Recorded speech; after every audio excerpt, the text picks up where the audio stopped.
గురువు వద్ద ఉండి గురువు ఉపదేశం ప్రకారం జ్యోతిష్యం చదివిన వారికి మాత్రమే తెలుస్తుంది.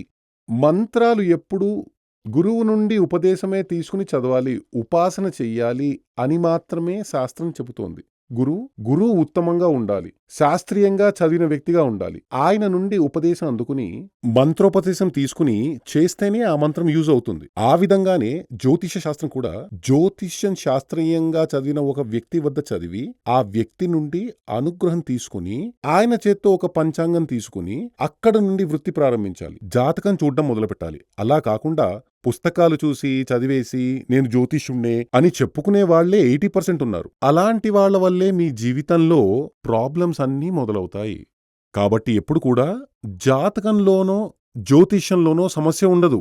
ఎవరైతే దానిని చూసి చెబుతారో వాళ్ల వద్దే సమస్య ఉంది. కాబట్టి జాతకం అబద్ధం కాదు, జ్యోతిష్యం అబద్ధం కాదు. జ్యోతిష్యుడు